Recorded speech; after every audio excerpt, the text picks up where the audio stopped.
Hola, ¿qué tal?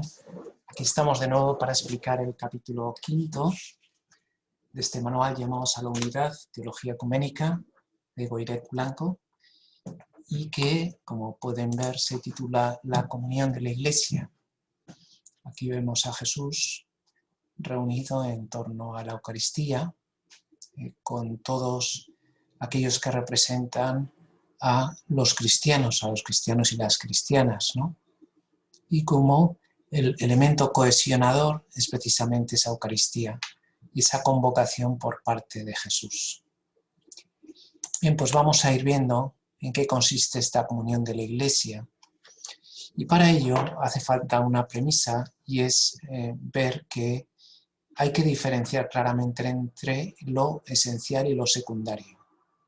Es decir, que lo esencial coincide con aquello que es la voluntad fundacional de Cristo, mientras los secundarios son formas concretas, formas históricas, a través de las cuales se ha ido configurando a lo largo de los siglos ese espíritu fundacional, por decirlo de alguna manera. Entonces no es que estos elementos secundarios no sean importantes, pero sí que han de ser considerados como secundarios, para no darle más relevancia de lo que realmente tiene. Y saber exigir, como decía San Pedro, no exigir más cargas de las necesarias, exigir solo lo necesario, solo eso esencial, ¿no? La verdad es que es muy importante distinguir entre lo esencial y lo secundario, pero también es cierto que es muy difícil distinguir entre lo esencial y lo secundario. Bien, entonces, para esto nos sirve como criterio la Eclesiología del Vaticano II, que en su primer capítulo, el primer capítulo de la Lumen Gentium, habla de la Iglesia como misterio y sacramento. Y entonces define como el elemento de unión, el elemento de cohesión de toda la Iglesia, el amor. La Iglesia es caritas. El amor es como ese cemento, ese pegamento que nos une a todos los fieles en torno a Cristo. Entonces, el ver cuál es ese origen de amor por parte de Dios, es importante, ¿no? Vamos a recorrer lo que nos dice la Unitatis Redemptor Gratio del Concilio Vaticano II. Dice, el amor de Dios convoca. Hacia nosotros se manifestó en que el Hijo unigénito fue enviado por el Padre, la misión del Hijo en la encarnación, para que, hecho hombre, regenerara todo el género humano y lo redujera a la unidad. Esa encarnación tiene como consecuencia o como objetivo alcanzar esa unidad. Cristo, antes de ofrecerse a sí mismo en el ara de la cruz como víctima inmaculada, oró al Padre por los creyentes en la oración sacerdotal de la última cena, como sabemos, que todos sean uno como tú, Padre, estás en mí y yo en ti, para que también ellos sean en nosotros y el mundo crea que tú me has enviado. Y entonces Cristo instituye la Iglesia, instituye en su Iglesia, el admirable sacramento de la Eucaristía. O sea, tenemos la misión del Hijo por parte del Padre, como el Hijo instituye la Eucaristía, y entonces esa Eucaristía se constituye, como decíamos, en ese elemento de cohesión, de unión entre todos los cristianos y cristianas a lo largo del mundo, ¿no? O sea, si la Iglesia es sacramento, digamos que el sacramento de los sacramentos, que es la Eucaristía, se constituye en su centro, en él la cumbre y la cumbre y la fuente, dice el Concilio Vaticano II, es decir, el origen, la fuente y el final. Entonces, el principio y el fin. Entonces, esa Eucaristía va a estar ahí, no solo permeándolo todo, sino también aunándolo todo. Impuso a sus discípulos el mandato nuevo del amor mutuo, mandato del amor, y les prometió el Espíritu Santo, espíritu de unidad. Entonces tenemos ya las misiones del Hijo y del Espíritu que envía el Padre, como el Hijo nos deja ese sacramento de unidad, ese sacramento de comunión, que es la Eucaristía, y como además promete el Espíritu Santo, y por lo tanto tenemos todo lo necesario, todos los elementos necesarios, todos los agentes necesarios para que se obre la unidad, la comunión dentro de la Iglesia. Bien, entonces, hemos visto que distinguiendo entre lo esencial y lo secundario, y como entendiendo la Iglesia como un misterio de comunión y sacramento universal de salvación, es decir, como tiene un origen trinitario, que es lo que cohesiona. O sea, la comunión en la Iglesia es un reflejo de la comunión que hay entre el Padre y el Hijo y el Espíritu Santo, como podemos ver en esta representación, el Padre que envía, el Hijo que es enviado y muere en la cruz, el Espíritu Santo que es enviado por el Padre y el Hijo, especialmente en un momento de Pentecostés. Y el fruto, la consecuencia de todo esto es la comunión que cohesiona a la Iglesia, ¿no? O sea que nuestra comunión eclesial es una participación de la comunión intratrinitaria, de la comunión de conocimiento y amor que hay entre las tres divinas personas, el Padre, el Hijo y el Espíritu Santo.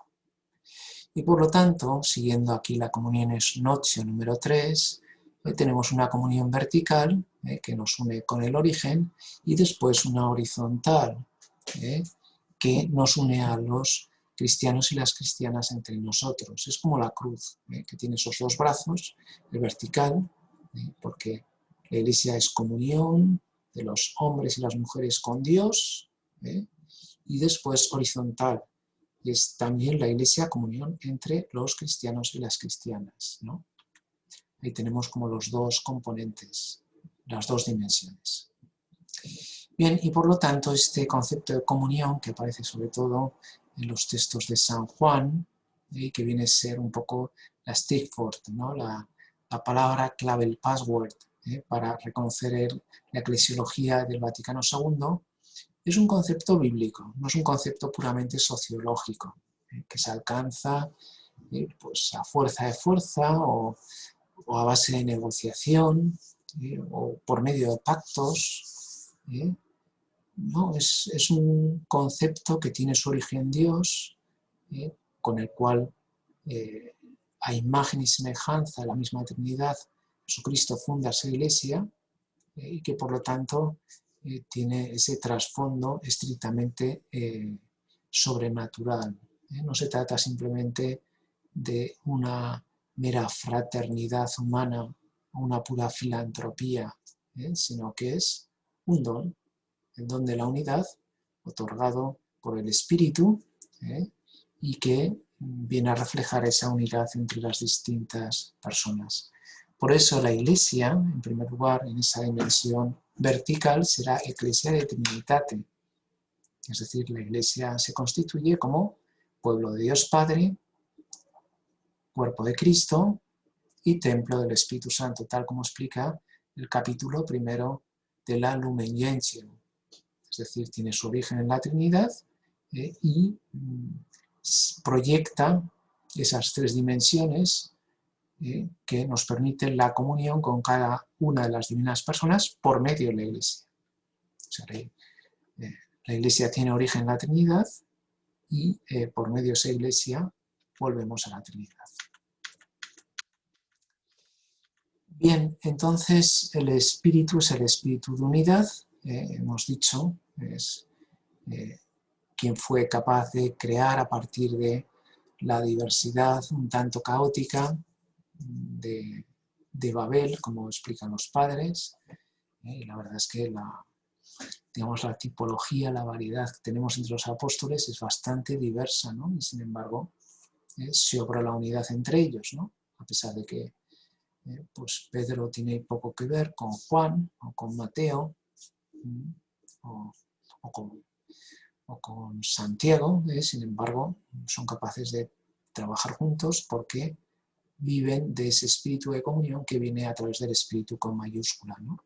Entonces el Espíritu Santo es el principio de unidad, el vinculum communionis, por utilizar la imagen que se suele utilizar, pues si la Iglesia es el cuerpo de Cristo, donde Cristo es la cabeza, nosotros los miembros, el Espíritu Santo es la sangre, la savia, que circula en el cuerpo y que lo mantiene vivo y unido, ¿no? Es como el alma. Así el cuerpo tiene esa unidad entre cabeza y miembros, y después lo que le da la vida es precisamente el espíritu. Bien, entonces son las misiones de Cristo y del Espíritu, las que originan esa iglesia. La misión del, en primer lugar, del Verbo, las entrañas purísimas de María,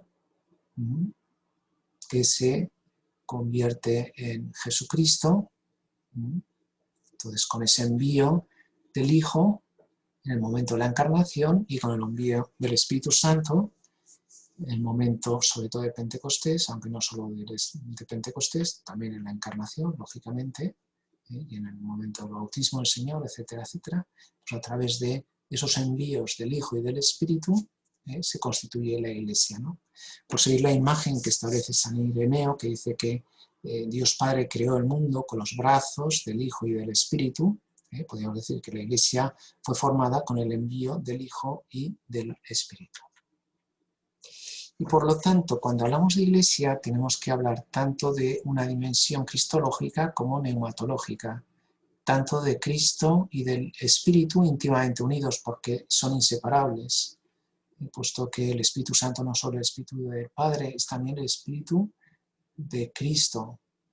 Y por lo tanto, Cristo y el Espíritu actúan conjuntamente, como resulta evidente. Pero es interesante porque a veces podemos pensar que hay una eclesiología más de tipo institucional, estructural, sacramental, cristológica, y luego otra eclesiología de tipo más espiritual, neumatológica, la unión entre corazones, la unión entre puramente espiritual, y tal vez nos olvidamos de que Cristo es inseparable de su espíritu y al revés, que por lo tanto estas dos dimensiones, cristológica, sacramental, institucional, estructural, es jurídica, es inseparable de la dimensión espiritual neumatológica, quizá más vaga,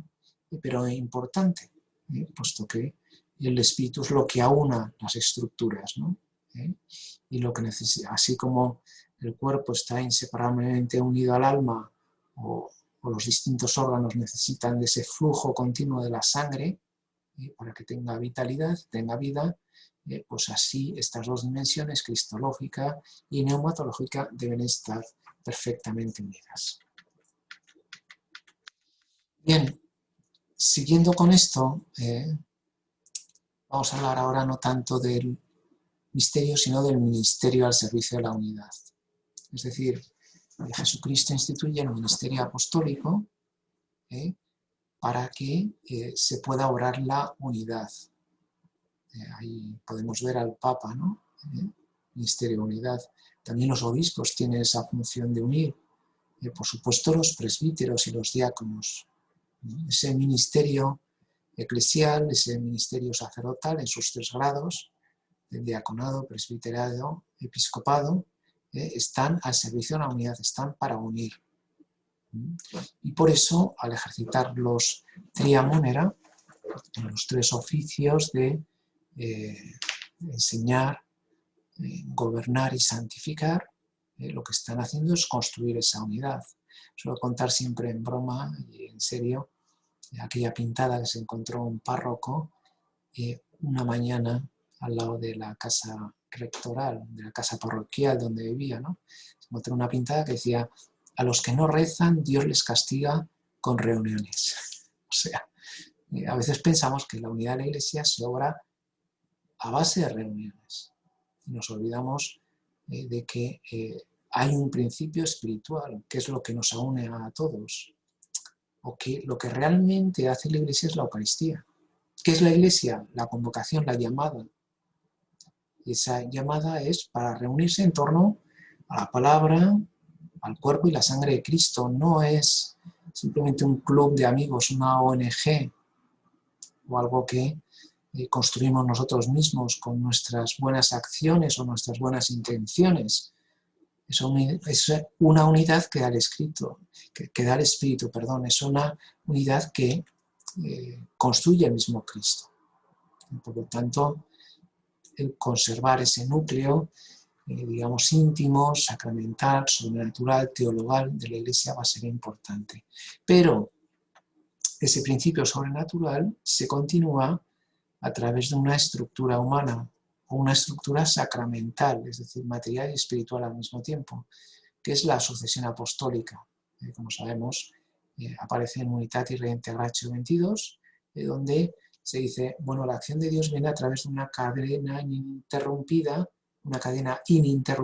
de ordenaciones, a través de las cuales se transmite la exousia del Espíritu.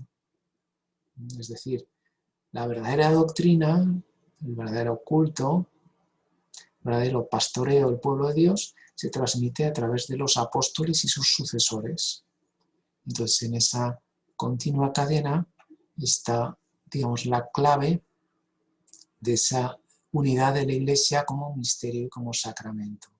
La condición sacramental lleva a esa dimensión apostólica, a esa dimensión de la sucesión apostólica. Y por lo tanto tendremos esa doble dimensión del primado y colegialidad. Siempre lo explico con esta plaza de San Pedro, que no es circular, cuyo eje sea el obelisco en el centro, no, es una plaza elíptica. Entonces, en esa elipse hay dos focos. El primer foco es el primado y el segundo, la colegialidad. El Papa y los obispos, Pedro y los demás apóstoles. Entonces, con esos dos focos podemos dibujar, circunscribir la comunión de la Iglesia. Entonces, hay esos dos elementos complementarios, aunque uno de ellos, en el caso de Pedro, el sucesor de Pedro, es el que hace cabeza el colegio apostólico en el colegio episcopal. Bien, y por tanto, continuando con esto, hemos de recordar esta terminología a partir del alemán, ¿no? Como diciendo, bueno, que la Iglesia sea sacramento no quiere decir que sea el octavo sacramento. Hay 7 sacramentos y luego está la Iglesia. No. Lo que dice es que hay un sacramento fontal, del cual surge todo. ¿Cuál es? El mismo Cristo. Cristo es el sacramento del Padre. Es el rostro visible del Dios invisible. Y por lo tanto es el sacramento fontal, del cual procede la Iglesia y todos los sacramentos. Y entonces a la Iglesia se le llama Grundsakrament, sacramento fundamental, que da lugar a todos los sacramentos. ¿Por qué sacramento fundamental? Porque por un lado tiene una parte visible y por otro lado una parte invisible, como la Eucaristía. Nosotros no vemos la Eucaristía, vemos pan, vemos vino. Gustamos pan, vino. Comemos y bebemos el pan, el cuerpo y la sangre de Cristo bajo las apariencias de pan y de vino. Pero sabemos que ahí realmente se contiene el mismo Cristo Eucaristía. Por lo tanto, en ese Grundsakrament, ese sacramento fundamental que es la Iglesia, tenemos las dos dimensiones, visible e invisible. Y por eso, aquí acudimos de nuevo a la Unitatis Reintegratio, esas 3 dimensiones que hemos hablado de la fe, el culto y la caridad, que construyen esa unidad de la Iglesia, se van repitiendo de un modo continuo, se van desplegando de un modo sacramental, es decir, encarnado, con una dimensión también visible y material, a través de, nos dice aquí, Jesucristo quiere que su pueblo se desarrolle por medio de la fiel predicación, la fe, la administración de los sacramentos, el culto y el gobierno en el amor, la caridad. El pastoreo es es servicio, es ministerio, es un ejercicio sublime de caridad. Efectuado por ello, y aquí viene la dimensión de la apostolicidad de la Iglesia, los apóstoles y sus sucesores, es decir, los obispos con su cabeza, el sucesor de Pedro, obrando el Espíritu Santo. O sea, el Espíritu Santo actúa a través de los apóstoles. Primero Pedro haciendo cabeza y después el colegio apostólico. Y de aquí desciende de modo directo, podríamos decir, el Papa como sucesor de Pedro y los obispos como sucesores de los apóstoles. Y entonces realiza su comunión en la unidad del Espíritu Santo, ese sería el sujeto, en la profesión de una sola fe, en el culto divino y la concordia fraterna de Dios. Es decir, Jesucristo quiere que haya esto, pero esa comunión se obra a través de la común profesión de la fe, de la común celebración de los sacramentos y de la concordia fraterna. Ubi caritas et amor, Deus ibi est. Donde está la caridad y el amor, ahí está el Señor, ahí está la Iglesia. La Iglesia es caritas. La Iglesia es la consecuencia de ese amor. Suelen decir los teólogos que amor, gracia y espíritu son tres nombres distintos de una misma realidad. Y por lo tanto, cuando el Espíritu Santo asiste a esa Iglesia, existe la verdadera caridad entre los fieles y esa verdadera caridad a su vez cohesiona, une a una a pesar de las evidentes diferencias. Por lo tanto, tenemos una comunión invisible en la Trinidad, comunión de conocimiento y amor entre las tres divinas personas, y después una comunión visible a través de tres elementos visibles como son la profesión de la fe común en el credo, creo en un solo Dios, Padre Todopoderoso, etc.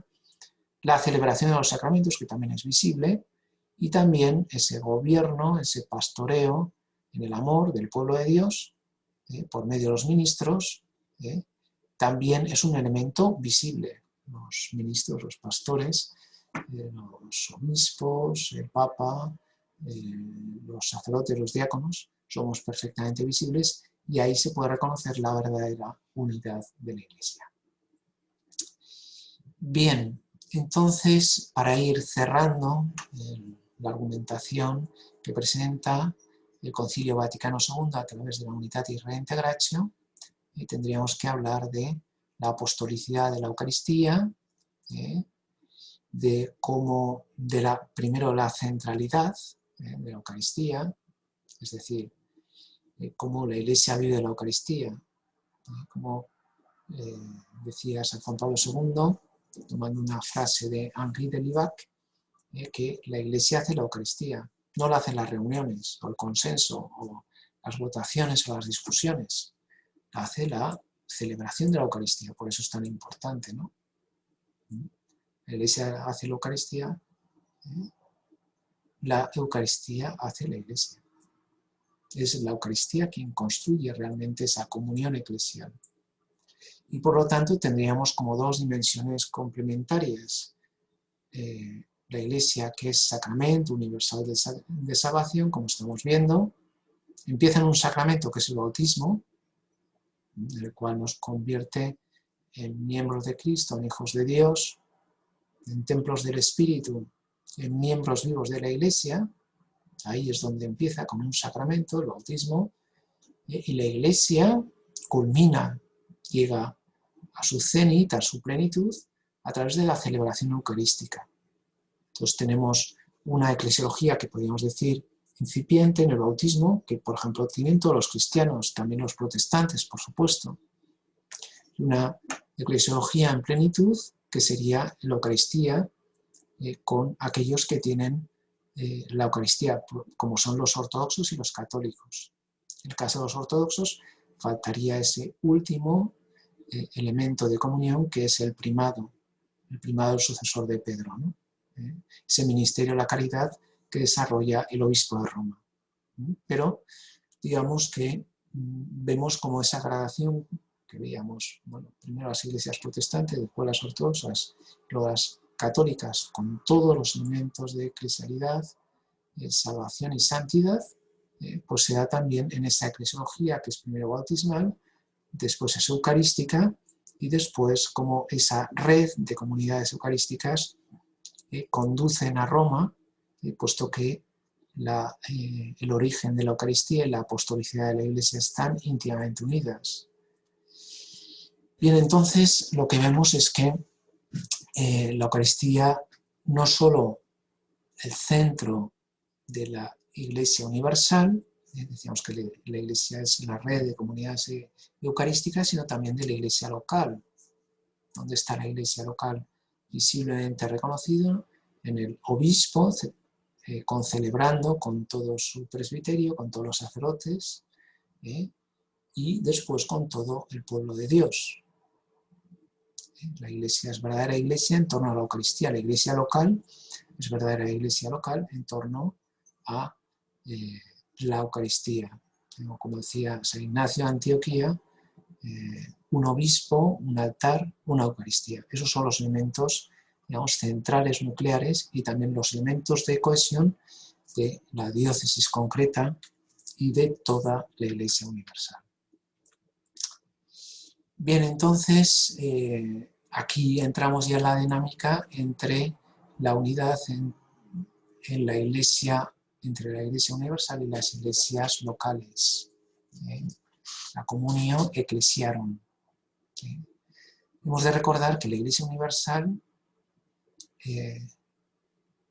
existe en las iglesias locales. No es una especie como de entelequia o abstracción. O podríamos decir, bueno, es que la Iglesia universal es Roma y luego está toda la periferia. No. O sea, la Iglesia universal se realiza en todas y cada una de las diócesis.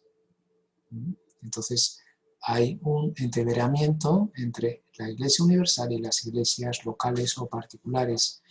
In quibus et exquibus existe la Iglesia católica, dice el Concilio Vaticano II. O sea, la Iglesia no es una entelequia global, ¿no? Como si fuera una nube. La Iglesia se realiza de modo concreto en cada diócesis, en cada iglesia local, en cada iglesia particular, ¿no? Por eso tendríamos que definir la Iglesia como communio fidelium et ecclesiarum, es decir, como la unión entre todos los fieles y entre todas las iglesias. Lutero hablaba de la communio sanctorum, entendía la Iglesia como communio sanctorum. Sin embargo, descuidaba o no tenía tan en cuenta esta dimensión eclesial. No solo la unión de los corazones de todos los cristianos y cristianas, es también la unión de todas las iglesias, con su cabeza el obispo, en el colegio episcopal, en el colegio de los obispos, que se reúnen en torno al obispo de Roma. Ahí es donde está la comunión de la iglesia visible. Entonces, tenemos que ver, siguiendo a comuniones notio número 8, la iglesia como comunión de iglesias. O sea, no se realiza en abstracto. Y en cada iglesia particular actúa la única iglesia de Cristo. Entonces, vemos esa continua correspondencia, esa perfecta correspondencia entre lo universal y lo local en la iglesia. Lo cual explica la diversidad y la dinamicidad. O sea, tenemos como pues, en la iglesia que está encarnada en distintos lugares, de un modo diversísimo, sin cultura y se manifiesta de modo diverso, pero al mismo tiempo apela a ese origen común y conduce a esa unidad en la cual cada iglesia local debe aportar. Una iglesia local no es una mónada, forma parte de un gran organismo, es un órgano vivo del cuerpo de Cristo y tiene que aportar oxígeno y sangre arterial y tiene que contribuir al dinamismo propio del espíritu, que el espíritu imprime. Por lo tanto, no puede convertirse en algo cerrado o en algo puramente individual, como si la iglesia de una región o un determinado país decidiera por sí sola son los designios del resto de la Iglesia universal, ¿no? esa dinamicidad responde a ese sístole y diástole entre Iglesia universal e iglesias locales, ¿no? Si falta uno de estos dos movimientos del corazón, el corazón se para. Si no hay comunión entre la Iglesia universal y las iglesias locales, si no hay verdadera comunión entre todas las iglesias locales, no hay verdadera vida, no hay verdadero movimiento, no hay verdadera dinamicidad. Bien, todo esto que estamos recordando es lo que se llama eclesiología de comunión, y digamos que es el paradigma para entender el ecumenismo en la Iglesia, para entender cómo ha de realizarse y consumarse de modo concreto, ¿no? Es decir, vemos que tiene estas dimensiones que recuerdo de nuevo, ¿no? La comunión intratrinitaria, que es el origen, esa dimensión vertical, que da lugar a la comunión eclesial entre todos los cristianos y todas las cristianas, y en el centro de esa cruz está la Eucaristía, el sacramento de amor, el amor que cohesiona, la Eucaristía que hace la Iglesia y une, reúne, aglutina a toda la Iglesia.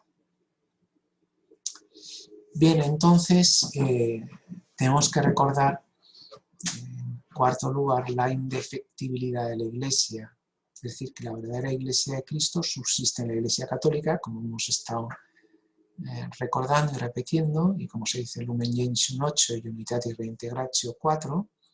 Eso quiere decir, primero, que la Iglesia es santa, no en sus miembros, que necesitan ser purificados, sino en su origen y en su fin. O sea, la Iglesia es santa al principio y al final, y en medio permanece, sí, manchada, contaminada, entreverada con el pecado. Pero también la Iglesia, como dice Lumen Gentium número 8, también es siempre purificanda, siempre necesita esa purificación. ¿Qué es un santo? Un santo es un santificado, es un purificado. Y entonces, cuando hay ese movimiento de conversión, hay también ese movimiento de unidad. Digamos que el ecumenismo de la conversión es el mejor motor para generar la unidad, ¿no? Bueno, pues el ecumenismo de la santidad es el mejor modo de alcanzar esa unidad que solo Dios nos puede dar, ¿no? Entonces, la santidad de la Iglesia no quiere decir que todos seamos santitos, cosa que es palmaria y evidente, sino que su fundador es santo, que está alimentada y asistida por el Espíritu Santo, y que por medio de la purificación nosotros podemos ser realmente santificados.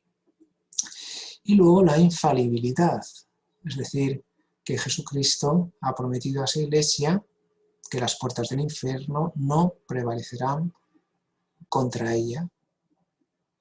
Es decir, a pesar de todos los avatares y de todas las conspiraciones que pueda haber, todas las dificultades, todas las hecatumbes y circunstancias y pandemias y circunstancias terribles, la Iglesia no va a ser abandonada. Eso también nos llena a nosotros de esperanza, ¿no? Y de seguridad. Saber que la Iglesia no va a ser nunca desasistida por su fundador y que la asistencia al Espíritu Santo va a estar siempre ahí, ¿no? Por eso va a subsistir. Va a subsistir por siempre, porque el infierno no va a poder, y al mismo tiempo esto nos recuerda el principio del subsistit in de Lumen Gentium número 8. Pero claro, ¿qué hacemos con los pecados? Porque los pecados están ahí, ¿no? Los pecados existen, permanecen. Entonces estos pecados, los pecados contra la comunión, Jesucristo no fundó muchas iglesias, fundó una sola iglesia y son nuestros pecados los que han dividido a la iglesia. Y hay pecados contra la comunión. Cuando yo me peleo con alguien, estoy atentando también contra otro cristiano, otra cristiana, también estoy atentando contra la comunión de la iglesia, ¿no? Entonces quería recordar el origen etimológico de la palabra diablos, que es diabolos, separador, aquel que enfrenta, aquel que divide. Y había puesto aquí la imagen de este personaje, de Asterix, que se llama Perfectus Detritus, que parece un libro, un volumen que se llama La cizaña, ¿no? Muy interesante para los estudios de ecumenismo, ¿no? Y entonces este es un tipo un poco asquerosillo, se llama Perfectus Detritus, que ahí donde va la lía, ¿no? Empieza a hablar y murmurar y criticar de unos y de otros y consigue que todo el mundo se pelee. Entonces lo que hacen los romanos es lógicamente infiltrarlo en la aldea gala y efectivamente acaba la cosa. Va muy bien, aunque no quiero adelantar el final, feliz final, pero digamos, mientras tanto hay un elemento de división. Bueno, pues no hemos de olvidar que el demonio no descansa y quiere dividir continuamente a la Iglesia, ¿no? Y entonces aparece en primer lugar la herejía. Chesterton decía que una herejía es una verdad que se ha vuelto loca. Muchas veces estas herejías están originadas en algo cierto, que se exagera, que crece desmesuradamente de un modo desproporcionado y pierde la visión de conjunto. Entonces se convierte en un cuerpo extraño, ¿no? Por poner una imagen de la biología, una herejía es como un tumor. ¿Qué es un tumor? Unas células que se desarrollan demasiado rápido de un modo desproporcionado y lo que lleva es a que todo el cuerpo esté lastrado, esté condicionado por ese tumor y que todo el organismo sufra, ¿no? El Código de Derecho Canónico lo define como negación pertinaz de una verdad, o sea, tiene que haber esa pertinacia, ese deseo de ir en contra de la doctrina católica. Por lo tanto, hay herejías materiales que no son formales, que no están formalizadas, ¿no? A veces nosotros podemos decir algún error sin quererlo y eso, sin embargo, no nos convierte automáticamente en herejes, puesto que necesitamos de esa pertinacia. Luego el cisma y la apostasía, es decir, el abominar de la fe, el querer pues no formar parte de la Iglesia, a veces por motivos tan curiosos como el impuesto eclesiástico, por ejemplo, ¿no? Yo no quiero, me cuesta dinero, yo no quiero pagar ese impuesto eclesiástico, que en algunos países es grande, incluso desmesurado, ¿no? De cierto modo uno podría encontrar una cierta comprensión, ¿no? Pero el renunciar a la fe es también atentar contra la unidad de la Iglesia, un pecado contra la comunión. Y luego el cisma, que no tiene un elemento doctrinal como tiene la herejía, pero que atenta contra esa unidad jurisdiccional y que está originada por la desobediencia. Entonces yo desobedezco, yo voy a mi aire, a mi bola, como se dice coloquialmente, y entonces divido, creo división. Y es la ruptura en la comunión jerárquica, es decir, yo a mi obispo no lo obedezco, o no obedezco a mi párroco, o no obedezco al papa, y entonces ya uno crea un pequeño cisma, una pequeña división. Y otro pecado contra la comunión es autoexcluirse de la comunión de la Iglesia por medio de la excomunión, haciendo un determinado acto que me separa de la Iglesia. Por ejemplo, si colaboro formalmente en un aborto, estoy excomulgado y entonces la Iglesia ha perdido un miembro. Y de ser un miembro vivo paso a ser no solo un miembro muerto, como si fuera pues un saco de pus, que puede crear también una infección y puede contribuir a que el cuerpo se resienta, el cuerpo de Cristo, que es la Iglesia, se resienta. Y entonces la pregunta es si esa excomunión consiste en la exclusión de la Eucaristía o pena canónica. Son diferentes, ¿no? Habitualmente cuando se habla de excomunión se refiere a que haya una pena canónica, ¿no? Pues, por ejemplo, por el delito de herejía, ¿no? Pues uno está excomulgado de un modo jurídico por medio de una pena canónica, ¿no? Y no que uno se excluya o se autoexcluya de la Eucaristía, por ejemplo, si uno está en pecado mortal y no comulga, no está excomulgado en sentido propio, sino evidentemente si comulgara, si recibiera la comunión, contribuiría